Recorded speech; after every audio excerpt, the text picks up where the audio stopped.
Master minds commerce చదవాలనుకునే 10th inter విద్యార్థుల తొలి ఎంపిక.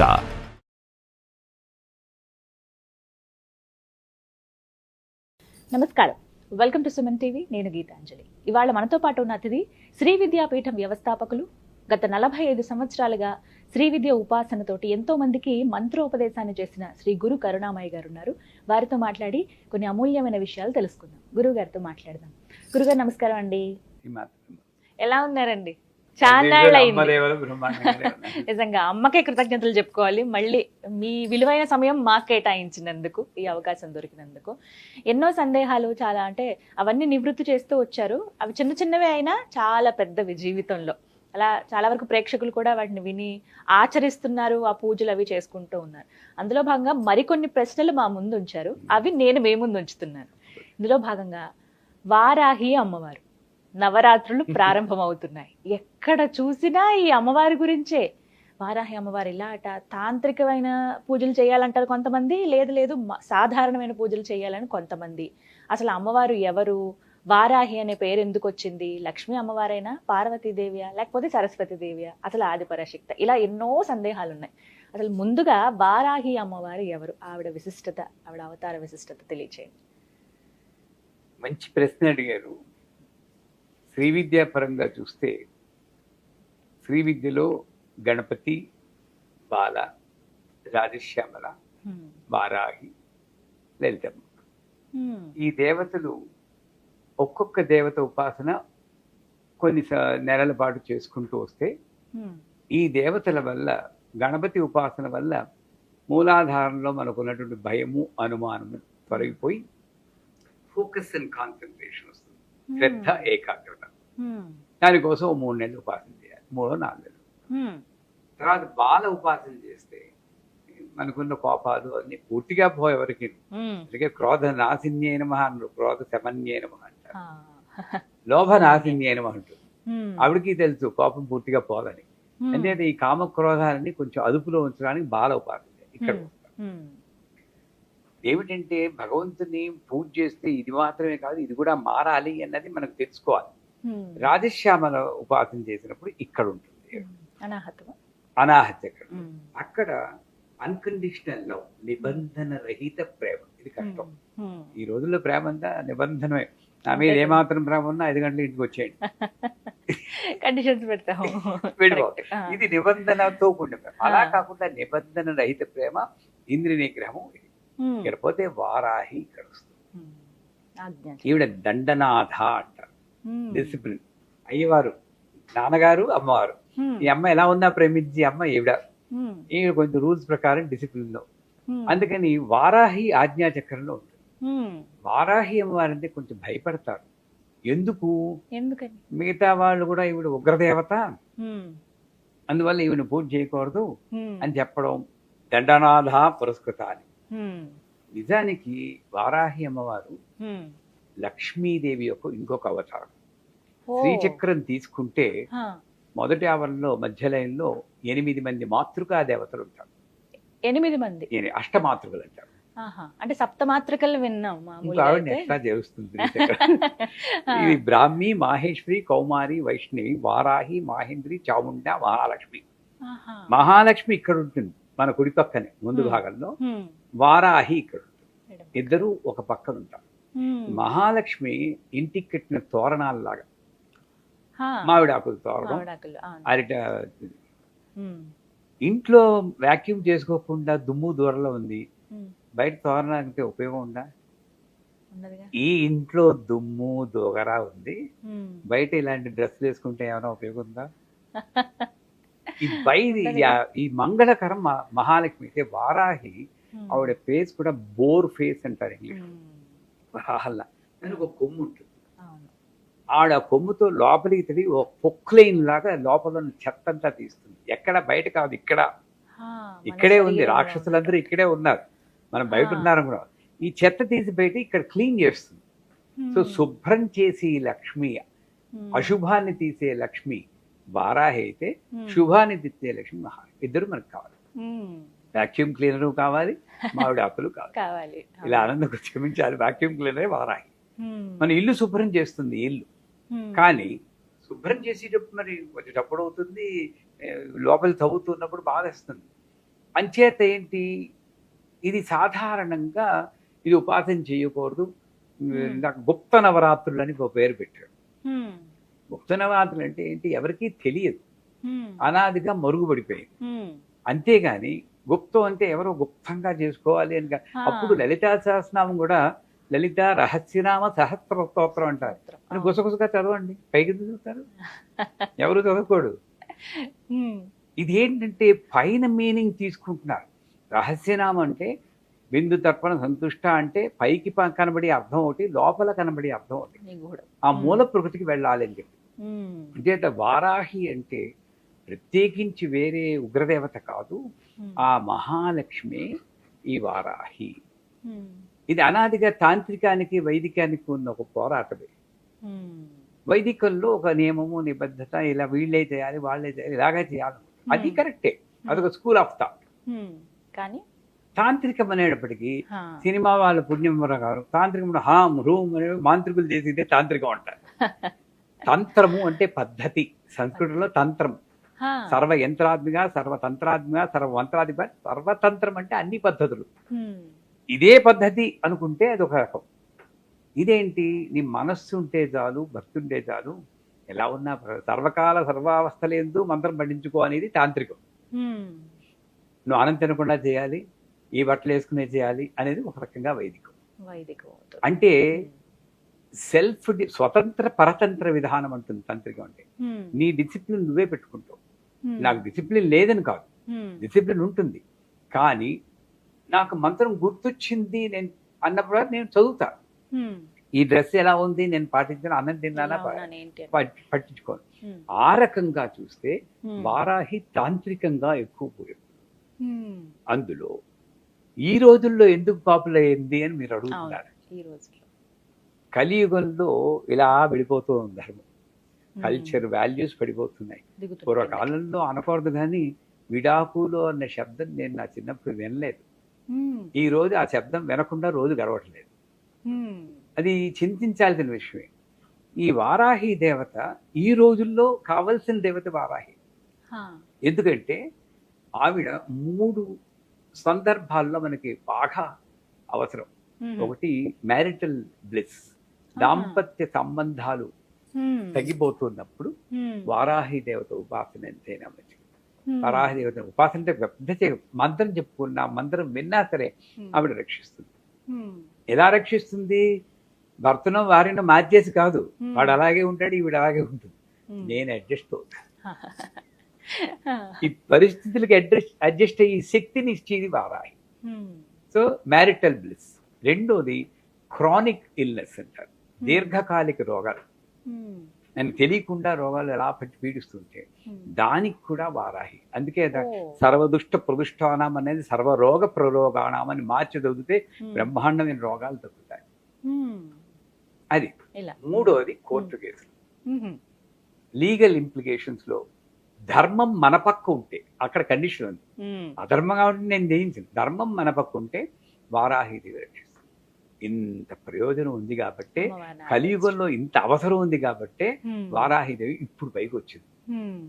వీళ్ళు పాపులరైజ్ చేయలేదు, ఆవిడ అనుకుని ఈ కాలంలో నేను అనుగ్రహిద్దాన్ని ఆవిడే పైకి వచ్చింది. ఇంతకుముందు వైభవ లక్ష్మి అని చెప్పేసి కొన్నాళ్ళ పాటు అవన్నీ చేశారు. ఇప్పుడు మళ్ళీ కొంచెం ఇప్పుడు వారాహి అంటే ఏ సమయానికి ఎవరికి అవసరం ఉందో ఆ రూపంలో అనుగ్రహించి ఆ తెల్లే ఇన్ని రూపాల్లో. అలా వారాహి ఆవిడే అనుకుంది రావాలి పూజ చేయించుకోవాలని. అయితే పూజ నియమాలు చాలా మంది తెలుసుకోవాలనుకుంటున్నారు. ఇప్పుడు నవరాత్రులు రాబోతున్నాయి, జూలై 6వ తారీఖు నుంచి ప్రారంభం అండి. అసలు ఏ విధంగా చేయాలి? అమ్మవారిని ఎవరు కొలవచ్చు, ఎవరు దూరంగా ఉండాలి? ఇది కూడా ఒక ప్రశ్న. ఇంట్లో పూజ చేసుకోవద్దని కొంతమంది, కేవలం ఆలయాలు ఉన్నప్పుడు, పీఠాలు ఏమైనా ఉన్నప్పుడు అక్కడికి వెళ్ళి చేసుకోండి అని. ఇంటి దగ్గర అయితే మళ్ళీ ఆ దుష్ప్రభావాలు కూడా ఉంటాయి, మీరు సరిగ్గా చేయకపోతే అవి కూడా ఎదుర్కోవాల్సి ఉంటుందని ఇలా కొన్ని సందేహాలు అడిగారు. వాటి గురించి వివరణ. ఇంట్లో పర్సు పోయింది అనుకోండి, ఊళ్ళో వెతుకుతారా, ఇంట్లో వెతుకుతారా? ఇంట్లోనే వెతుకుతాం. ఎక్కడ ప్రాబ్లం ఉందో అక్కడే సొల్యూషన్. అంతే. ఇంట్లో గొడవలు ఉన్నాయి, మనశ్శాంతి లేదు, నేను గుళ్ళోకి వెళ్ళి పూజ చేసుకుంటే ఎలా అవుతుంది? ఈ వారాహి దేవత ఎక్కడ ప్రాబ్లం ఉంటుందో అక్కడ సాల్వ్ చేసి దేవత అది. మనకేమిటి ఈవిడ ఉగ్రదేవత, ఈవిడ ఇంట్లో చేయకూడదు. మరి బెజవాడ కనకదుర్గ కూడా మహిషాసుని సంబంధించినప్పుడు ఇలా పెట్టింది, ఆవిడ పూజ చేసి. నరసింహస్వామి ఈవిడ కన్నా భయంకరంగా సింహాకారంలో ఉంటారు. అటువంటి నరసింహస్వామిని కూడా ప్రహ్లాదుడు భయపడకుండా ఇలా ప్రార్థించేటప్పుడు ప్రసన్నవదంతో ఉన్నాడు. మనకేమిటంటే ఈ ఉగ్రం చూసేటప్పటికీ అది ఎవరి మీద ఉగ్ర స్వరూపం చూపించింది అన్నది మనం మర్చిపోతున్నాం. విశుక్ర ప్రాణహరణ వారాహి వీరనందిత అంటుంది లలితా సహస్రం. విశుక్రుడు అంటే ఎవడు? శుక్రం లేనివాడు విశుక్రుడు. అంటే ఈ మలినాలతో నిండి చైతన్యం లేకుండా ఎప్పుడు అరుస్తూ కోపడుతూ తామసిక శక్తితో ఉండి చైతన్యం లేకుండా ఉన్న వాళ్ళకి వాళ్ళలో ఉన్న తామస శక్తిని దునుమాడడానికి సంహరించడానికి అవతారం వచ్చింది. తప్పదు. దొంగాడిని వెళ్ళిన ఆయన అంటే ఊరుకుంటే పోతావా పోవా అనాలి. పోతావా పోవా అన్నంత మాత్రం ఈవిడ ఉగ్రరేపు దేవత కాదు కదా. అంచేత ఈవిడలో ఉగ్రం దేని మీద అంటే మనలో ఉన్న కోపం మీద, మనలో ఉన్న ఈర్ష్య మీద, అసూయ మీద ఉగ్రం కావాల్సింది. అంచేత కేవలము ఉగ్ర స్వరూపం కాబట్టి ఇంట్లో పూజ చేసుకో. శనీశ్వరుడు దీపం కూడా ఇంట్లో వెలిగించకూడదు అంటాడు, అదేలో గుళ్ళో వెలిగించాలి. ఇవన్నీ ఒక మిస్నోమర్స్ అనే నా దృష్టిలో. ఎందుకంటే వారాహి ఉపాసన నేను రోజు మేము చేస్తాం, మా శిష్యులు అందరూ చేస్తారు. వాళ్ళందరూ బాగానే ఉన్నారే. నువ్వు పూజ చేసినా చేయకపోయినా జరుగుతూనే ఉంటుంది. దీనికి దానికి లింకులు పెట్టేస్తూ ఉంటాం. గమనించాలంటే ఆషాఢ మాసం శూన్యమాసం, పెళ్లిళ్ళు చేయరు, అవునా కదా. ఏ పండుగలు పెద్ద ఉత్సవాలు ఏముండవు. ఇక్కడ శూన్యంగా ఉన్నప్పుడు వచ్చి ఇదే వారాహి. అక్కడ కూడా మనకి పండుగలు ఎక్కువ ఉండదు. శ్రావణ మాసం వస్తేనే అప్పుడు కళకళలాడుతూ మళ్ళీ వినాయక చవితి ఇవన్నీ వస్తాయి. వరలక్ష్మి వ్రతాలు, వినాయక చవితి, తర్వాత దసరాలు. ఈ శూన్యంగా ఏ భక్తి ఏమీ లేకుండా ఉన్నప్పుడు మైండ్ అటు ఇటు వెళ్ళడానికి ఛాన్స్ ఉంది. అందుకని శూన్యమాసంలో ఉన్న నన్ను ఉద్ధరించడానికి వచ్చినటువంటి లక్ష్మీదేవే వారాహి. అందుకని ఆషాఢంలో వస్తుంది. ఆషాఢ శుద్ధ పాడ్యం నుండి ఆషాఢ శుద్ధ నవం వరకు ఈవిడ్ని ఉపాసన చేయడానికి చాలా మంత్రాలు ఉన్నాయి. ఆ మంత్రాల పేర్లు విని కూడా మన వాడు భయపడిపోతుంటారు. ఉంటాయి మరి, బృహద్వారాహి, లఘువారాహి, కిరాత వారాహి, ధూమ్ర వారాహి, స్వప్న వారాహి అని. కిరాత వారాహి ధూమ్ర అమ్మమ్మో అనుకుంటాం, వాటి జోలికి మనం వెళ్ళద్దు. లఘువారాహి ఉంది కదా, ఐం గ్లౌం వారాహ్యే నమః, ఇది లఘువారాహి. ఇది అందరూ అంటారు ఎవరు మంత్రాలు ఇలాంటి పైకి చెప్పకూడదని. అసలు అకారాది క్షకారాంత మాతృకావర్ణ స్వరూపిణి వైఖిరి వాక్ స్వరూపాయనవ అని లలితా సహస్రనామంలోను, త్రిశతిలోను అన్నిట్లోనూ చెప్తుంది. మీరు ఏం మాట్లాడినా ఆ నుండి క్ష వరకు అది మంత్రమే ఉంటుంది. మంత్రం బయటికి చెప్పకూడదు, మాట్లాడకుండా వస్తుంది నిజానికి. అంచేత ఈ వారాహి దేవతని ఈ 9 రోజుల్లోనూ 16 ఉపచారాలు పూజ చేసి, లేదు నాకు రాదు 5 ఉపచారాలు గంధ పుష్ప ధూప దీప నైవేద్యం, ఐం గ్లౌం వారాహ్యే నమః, ఐం గ్లౌం వారాహ్యే నమః అనుకుంటూ చేసి వారాహి అష్టోత్తరం అని ఆ అష్టోత్తరంతో పూజ చేసి ఈవిడికి నైవేద్యం. ఇక్కడ కూడా ఏమిటంటే ఆవిడికి అదంటే ఇష్టం, ఈవిడికి ఇదంటే ఇష్టం, మనకున్నట్లే ఇష్టాలు పెట్టేందుకు తృప్తి పడిపోతూ ఉంటాం. ఇక్కడ ఆవిడికి ప్రీతి లేదు, అప్రీతి లేదు, ధర్మము లేదు, అధర్మం లేదు, వీటికి అన్నిటికీ అతీతం, రూపాతీత, గుణాతీత, నామాతీత, తత్వాతీత, అతీతమైన భగవంతుని పట్టుకొని ఆవిడికి ఇదంటే ఇష్టం అంటే. కానీ ఇక్కడ రక్తవర్ణ మాంసనిష్ట గుడాన్న ప్రీతమానస అని లలితా సహస్రం. మాంసనిష్ట అంటే మాంసం అంటే ఆవిడికి ఇష్టం అని. మాంసం అంటే చికెన్ మటను కాదు, నాలో ఉన్నటువంటి అహంకారమే నాకు ఒక రూపం కలిగిస్తూ ఉంటుంది. ఈ మాంసమే ఇది అహంకారం, నేను పురుషుణ్ణి అని అహంకారం, నేను ఫలానా అని అహంకారం, ఇవన్నీ ఒక రూపం కలిగి. న్యాయంగా ఇవన్నీ తీసేయండి, అందరిలో ఈ మాంసాన్ని తీసేస్తే అస్థిపంజరమే, అవునా కదా. అన్ని ఒకలాగే ఉన్నాయి. ఐడెంటిటీ కలిగించేది మాంసం. ఈ ఐడెంటిటీ అన్న అహంకారాన్ని తీసేస్తుంది కాబట్టి ఆవిడ మాంసనిష్ట అన్నాడు. కానీ ఆవిడకి ఇష్టం కదా, నేను మాంసం పెట్టలేను కదా. మాంసానికి ప్రతీకగా మినపగారెలు పెడతారు. పెట్టి వండి ఉగ్రదేవత కదా, ఎందుకంటే కాస్త తేనె చుక్కు వేస్తాం. తేనెలో ముంచెల్లిన గారెలు ఆవిడ నైవేద్యం పెట్టి, లేదా ఆవిడ కోపం ఉగ్రం, మన కోపం మీద ఆవిడ కోపం చూపించాలి కాబట్టి ఎరుపు రంగు అంటే ఆవిడకి ఆవాహన ఎక్కువగా అవుతుంది కాబట్టి దానిమ్మ గింజలు నైవేద్యం పెడతారు. ఈ దానిమ్మ గింజలు కానీ మినపగారులు కానీ తేనెలో ముందు కానీ నైవేద్యం పెట్టి యథావిధి పూజించి ఈ 9 రోజుల్లోనూ సువాసిని పూజ అని చెప్పి మీకు తెలియదు, అందరూ సుహాసిని పూజ అంటారు. తెలియకూడదు. సుహాసిని అంటే కమల్ హాసన్ వాళ్ళ అన్నగారు కూతురు, షారుఖ్ కూతురు. అందరూ తెలియ కూడా సుహాసిని పూజ అంటారు. ఇది సువాసిని పూజ. ఆ సువాసిని అంటే అక్కడ కూడా మిస్నోవర్, కాస్త అందంగా ఇలా పట్టుచీరలు కట్టుకుంటే వాళ్లే సువాసిని అనుకుంటారు. ఈ ఆకారంతో కాకుండా సువాసన అంటే మంచి కర్మలు మంచి ఆలోచనలో ఉన్న ప్రతి వాళ్ళు సువాసనలే. అది పూర్వ సువాసన ఇప్పుడు సువాసన కూడా పట్టించుకోకూడదు న్యాయంగా. కానీ సువాసిని అంటే ఇది అనకుండా ఆ నియమాన్ని దాటుకుని, ఈ అడ్డుని దాటుకుని మంచి ఆలోచనలో ఉన్న వాళ్ళని పిలిచి ఇంకే ఆలోచన లేకుండా ఆ కాళ్ళకి పసుపు రాస్తుంటే చూస్తూ ఉంటాం కదా మన ఇళ్లలో. శ్రావణ మాసం వస్తుంది, బుట్టల్లో బత్తాయిలన్నీ పట్టుకుని మెట్లు ఎక్కుతూ పోతూ ఉంటారు. అన్నీ బాగుంటాయి కానీ వాళ్ళ జీవితాల్లో మార్పు రాదు. ఎందుకు? అక్కడికి వెళ్ళి కాళ్ళకి పసుపు రాస్తూ మీ అబ్బాయి పెరుగుందమ్మా, లేదు తల్లి ఏం చేస్తాం, ఇలా కబుర్లు చెప్పుకుంటూ చేసి సువాసిని పూజ ఎలా సువాసిని అంటే సువాసిని పూజ చేసినప్పుడు ఆవిడ్ని మాట్లాడకుండా కూర్చోమనాలి.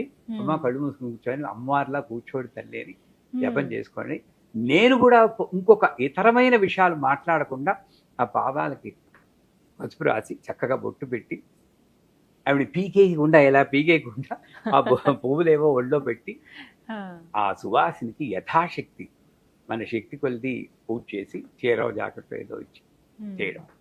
చేశాక మూడో నియమం ఏంటంటే వారాహి తర్పణాలు ఉన్నాయి. ఇక్కడ తర్పణం అనగానే పోయిన వాళ్ళే మనకు గుర్తు, అవునా కదా? తర్పణం అంటే వాడికి. కానీ తర్పణం అంటే దేవతర్పణం, ఋషి తర్పణం, పితృతర్పణం అని 3 తర్పణాలు. తర్పణం అనేది ఇది తర్పణం అంటే, తర్పణం అంటే నా ఆనందాన్ని కృతజ్ఞతని తెలుపుకోవడానికి చేసే ప్రక్రియని తర్పణం అంటారు.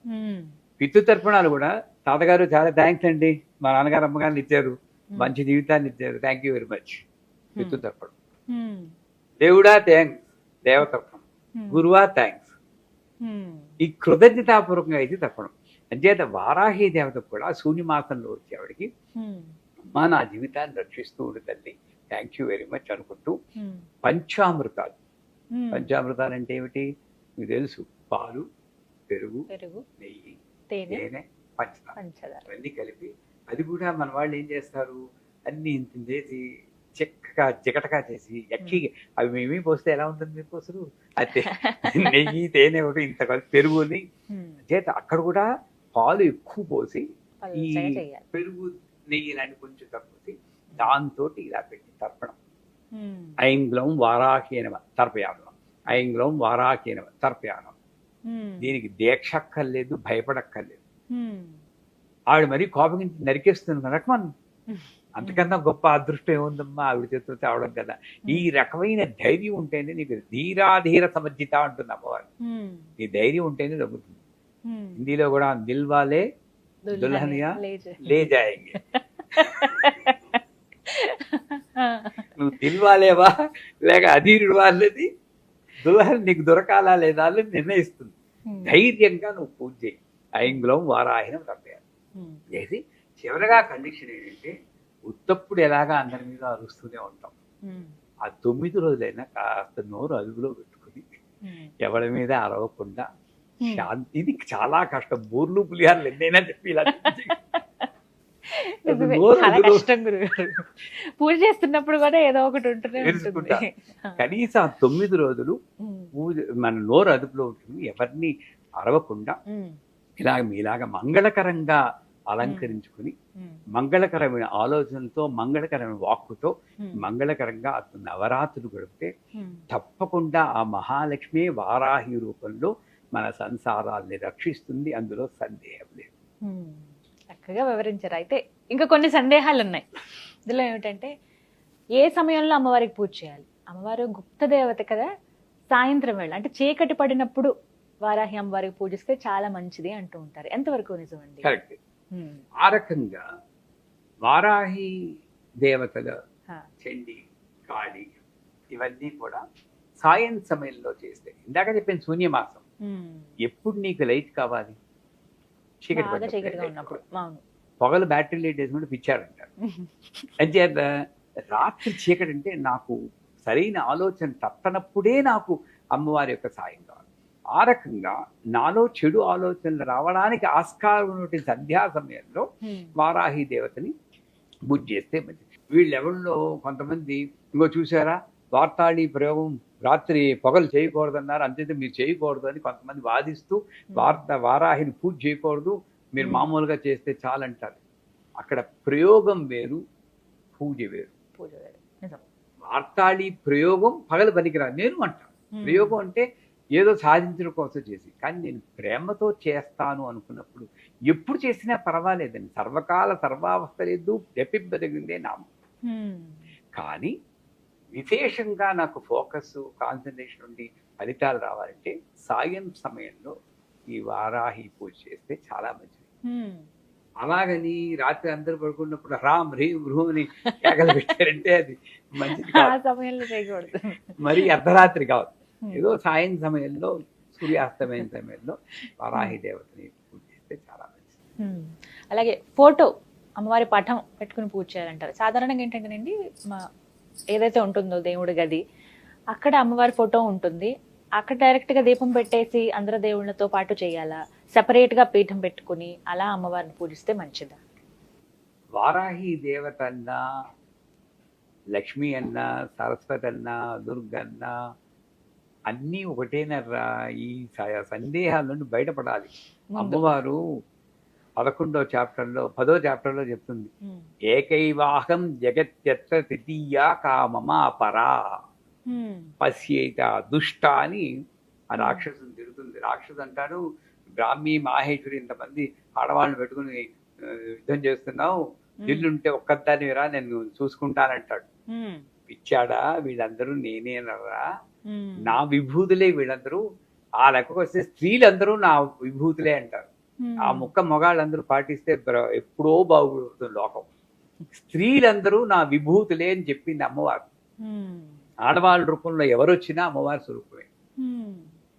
అలా అన్నప్పుడు వారాహి దేవతను మాత్రం సెపరేట్ గా పెట్టుకుంటే వెలేసినట్టు అవుతుంది. నాకు ఎక్కడ కన్వీనియంట్ గా ఉంటుందో, ఏది పూజలు అక్కడే ఆ ఫోటో పెట్టుకుని, అసలు ఇన్ఫాక్ట్ మాకు సమస్యలతో మెసేజ్లు పంపిస్తూ ఉంటారు. మేము వాళ్ళకి ఒకటే చెప్తాం, వారాహి ఫోటోది పెద్దది ఎన్లార్జ్ చేసి, మీ సమస్య ఎంత పెద్ద అయితే అంత ఎన్లార్జ్ చేసుకోండి, 3 అడుగులు 2 అడుగులు చేసి లివింగ్ రూమ్ లో పెట్టండి. అంటే టీవీలో ఎక్కడో అది అప్పుడప్పుడు మనం చూస్తూ ఉండాలి. ఎక్కువ సార్లు మన దృష్టి వాటినే పడాలి. పూజ కూడా అక్కర్లేదండి నిజంగా. ఆ వారాహి మంత్రం ఉంటుంది, ఈ మంత్రంలో ఉంటుంది నాదం ఉంటుంది. ఈ నాదం బ్రెయిన్ వేవ్స్ మన సిగ్నల్స్ పంపించి ఆ మనిషిని మారుస్తుంది. ఇది చేస్తే చాలంటాం. చేత వారాహి పూజని ఫోటోనైనా సరే మీరు పూజ గదిలోనే పెట్టుకోండి, అక్కడే చేయండి. కాకపోతే ఎవరైనా నలుగురిని పిలిచి చేయాలనుకోండి, పూజ గది చిన్నదనుకోండి, అప్పుడు బయట పెట్టుకోండి, పర్వాలేదు. కానీ వారాహి ఉగ్రదేవత కదా, ఆవిడ బయట పెట్టాలి అని వెలేది మాత్రం చాలా. ప్రతినిత్యం పఠించవలసిన మంత్రం ఏమిటండి అమ్మవారిది? అమ్మవారిది సులభంగా అందరికి భయం లేకుండా ఐం హ్రీం శ్రీం శ్రీమాత్రే నమః చాలు. ఈ పర్టికులర్ గా ఈ టైంలో ఆవిడ వారాహి రూపంలో ఉంటుంది కాబట్టి ఐం గ్లౌం వారాహి నమః. అదే దేవత భాద్రపద మాసంలో గణపతిగా వస్తుంది కాబట్టి గణపతి కూడా ఆవిడే. అందుకే కుంభకోణం వెళ్తే గణేశ్వరి అనే దేవత ఉంది. వినాయకుడే ఆడ రూపంలో ఉంటారు అక్కడ, మీరు చూసారు. ఆవిడ గణేశ్వరి అంటారు. అక్కడ ఆవిడే కాబట్టి గం గణపతియే నమః అని అప్పుడు పూజ చేస్తుంది. నువ్వు ఏ రూపంలో వస్తే ఆ రూపానికి సంబంధించిన మంత్రం చెప్పి ఆ టైంలో పూజ చేస్తారు. లేదు అసలు ఈ గొడవంతా మనకెందుకు, శ్రీమాత్రే నమః అనే సింపుల్ మంత్రం అయితే ఈ భయం పడక్కర్లేదు. అమ్మా తల్లి నన్ను రక్షించు అని ఆ మంత్రంతో అన్ని పూజలు చేసుకో. ముఖ్యంగా గుర్తుపెట్టుకోవాల్సిన ఏమిటండి వారాహి అమ్మవారి పూజలో? ముఖ్యంగా గుర్తుపెట్టుకోవాల్సింది చెప్పేది, భయం లేకుండా పూజ చేయడం. రాహ్ అంటే చీకటి, చీకట్లో వా అంటే అభయము, అమృతము, అభయార్థం, వరద అంటారు. నా చీకట్లో నన్ను రక్షించి తల్లి ఈవిడే అని నేను గుర్తుంచుకుంటూ ఉంటాను. నెంబర్ 1. నెంబర్ 2, వారాహి ఆజ్ఞాచక్రంలో ఉంది కాబట్టి నా ఆలోచనల్ని నియమబద్ధంగా వెళ్ళేటట్టు చేసి లక్ష్మీదేవి ఆ వారాహి. ఈ వారాహిదేవి ఇప్పుడు శ్యామాదేవి ఉపాసన చేస్తున్నప్పుడు కొన్ని నియమాలు పెట్టారు. ఆ నియమాలు అంటే ఏమిటి? మనల్ని మార్చడం కోసమే. కృష్ణుడు నలుపు, శ్యామ నలుపు అని చెప్పి నల్ల పిల్లాని గేలి చేయకూడదు అంటారు. ఉత్తప్పుడు వీడు నల్ల పిల్లాని గేలి చేయకరా అంటే వీడు విండు. నువ్వు శ్యామ ఉపాసన చేస్తున్నావు వాడినినా నల్ల పిల్ల అనుకురా అంటే అమ్మో శ్యామ ఉపాసన కాబట్టి ఎలాగో ఒకలా వాడిని మార్చడం కొద్ది. అసలు ఎప్పుడు కూడా ఎవరిని గేలి చేయకూడదు. అలాగా శ్యామ అన్నప్పుడు ఇలా గేలి చేయకూడదు. అలాగే వారాహి ఉన్నప్పుడు సాధ్యమైనంత వరకు మన కోపాన్ని వారాహి దేవతతో అదుపులో ఉంచుకోవాలి. అయితే వారాహి ఉపాసన చేస్తూ నేను అందరి మీద కోపాన్ని ప్రదర్శిస్తాను అంటే అది అంత మంచిది కాదు. కోపాన్ని అదుపులో ఉంచుకోవాలి. ఆ అదుపులో ఉంచుకోవడానికి ఈ మంత్రం పనిచేస్తుంది. ఏ మంత్రం? ఐం గ్లౌం వారాహ్యే నమః. గ్లౌం అనేది గకార లకారం అంటే గ అంటే గణపతి, ల అంటే లక్ష్మీదేవి యొక్క సౌభాగ్యం. అంటే స్థిరమైనటువంటి సౌభాగ్యం ఏమిటి? మీకు నాకును సంతోషంగా స్థిరమైన సౌభాగ్యం. గ్లౌమ్ అనగానే శాంతం వస్తుంది. ఐం అంటే జ్ఞానం, జ్ఞానంతో కూడిన శాంతమే వారాహి.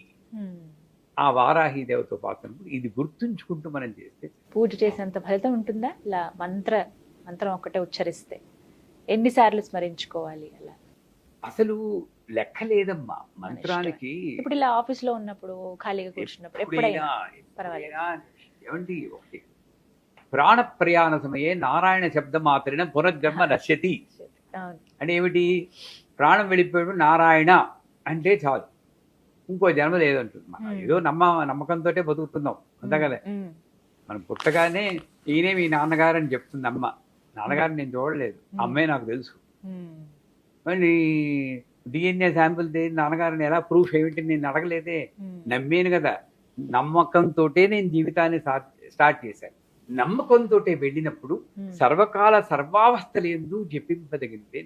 ఎందుకంటే ఎప్పుడు పోతుందో ఈ జీవితం తెలియదు ఎవరికి. చాలా మంది, ఒక ఆయన ఎవరు బాత్రూంలోనే వెళ్ళిపోయిన సినిమా యాక్టర్ కూడా మనం విన్నాం. అది విన్నప్పుడైనా సరే ఎందుకు అలాంటి న్యూస్లు వస్తుంటాయంటే అప్పటికైనా గుర్తు తెచ్చుకోవాలా, ఎప్పుడు పోతావో నీకు తెలీదు. అందుకే స్నానం చేస్తూ కూడా ఓం నమో భగవతే వాసుదేవాయ అనుకుంటూ స్నానం చేయమంటాం మేము.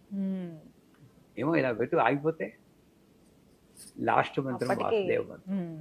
అంటే ఇన్నిసార్లు పెట్టుకోకుండా. అది యాంటీబయాటిక్ అనుకుంటే ఇన్ని డోసులు ఇన్ని రోజులు, ఇది యాంటీబయాటిక్ కాదు. ఎప్పటికీ కావాల్సిన మంది. అదేత నియమం అంటూ పెట్టుకొని ఇన్నిసార్లు అన్నిసార్లు అని కౌంట్ మీద కాకుండా నాకు మీటింగ్ కి మీకు షూటింగ్ కి మధ్యలో గ్యాప్ దొరికితే మంత్రం చెప్పుకోండి, బ్రహ్మాండంగా ఉంటుంది. నన్ను నేనే మెసప్ చేసుకుంటున్నాను. ఈ టైంలోనే నేను మంత్రం చెప్పాలి, ఈ టైంలోనే పూజ చేయాలి అని. ఎప్పుడైనా సరే సౌందర్య లహరి చదివితే మనకు అర్థం అవుతుంది. ఎప్పుడైనా సరే నాకు ఇంత గ్యాప్ దొరికితే ఆ మంత్రం చెప్పాలి, తప్పే. ఇలా తల్లిని ప్రసన్నం చేసుకోవచ్చు.